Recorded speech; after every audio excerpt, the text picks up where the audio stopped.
Når du har en opskrift, hvor du skal lave en række luftmasker som din første række, betyder det, at du skal lave det, vi kalder for en luftmaskekæde.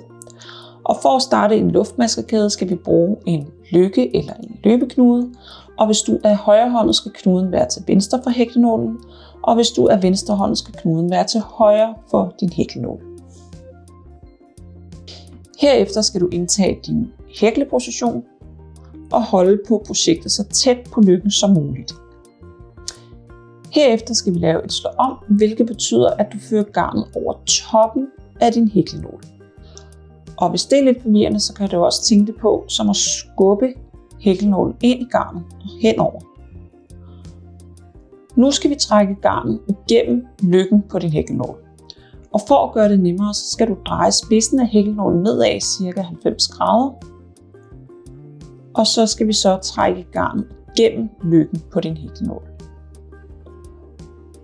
Så skal du skubbe hæklenålen mod hånden, så lykken kommer ned på skaftet af din hæklenål. Nu har du så den første V-formede maske, også kaldet en luftmaske. Nu skal vi så lave flere luftmasker, og i det her eksempel der skal vi bruge 18 luftmasker. Vi har lige lavet 1, så vi mangler 17. Jeg gentager processen langsomt igen. Først og fremmest skal du lægge mærke til, hvordan jeg har justeret min hånd, så jeg holder på projektet så tæt som muligt på hæklenålen. Jeg lod ikke min hånd blive hernede, men flyttede mit greb. På den måde undgår du, at kæden bliver alt for snoet. Så lad os lave endnu en luftmaske langsomt sammen igen. Vi laver et slå om ved at føre garnet hen over toppen af hæklenålen, drejer spidsen af hæklenålen ca. 90 grader nedad, og trækker så garnet igennem lykken på hæklenålen. Sådan her. Så har vi 2 luftmasker. Så mangler vi bare 16 luftmasker.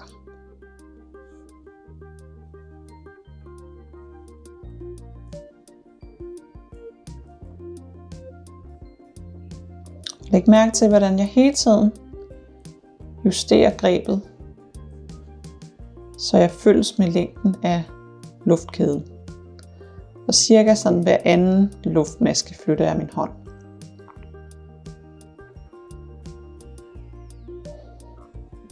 Og det gør vi altså for, at luftmaskekæden den bliver lige. Og når jeg siger lige, så mener jeg, at det er når alle V'erne peger i samme retning og ikke er snoet. Det kan ske, hvis du holder fast nede i projektet helt hernede. Så bliver den lidt mere snoet. Så når jeg siger lige, så mener jeg altså, at alle V'erne er på samme side. Her har vi så 18 luftmasker. Og som nybegynder kan det være en rigtig god idé lige at tælle efter, så man er 100% sikker på, at man har det antal luftmasker, man skal bruge. Og det vi skal kigge efter, det er de her V'er. Så hvert V, der er, det er tæller for en luftmaske. Den første luftmaske, det er den selve lykken, den går ud fra. Så det er den her. Der kan man se et V.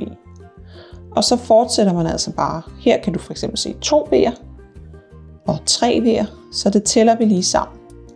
1, 2, 3, 4, 5, 6, 7, 8, 9, 10, 11, 12, 13, 14, 15, 16, 17 og 18. Selve knuden tæller ikke med, så det sidste V, det slutter her. Og så har du altså et godt fundament til næste række.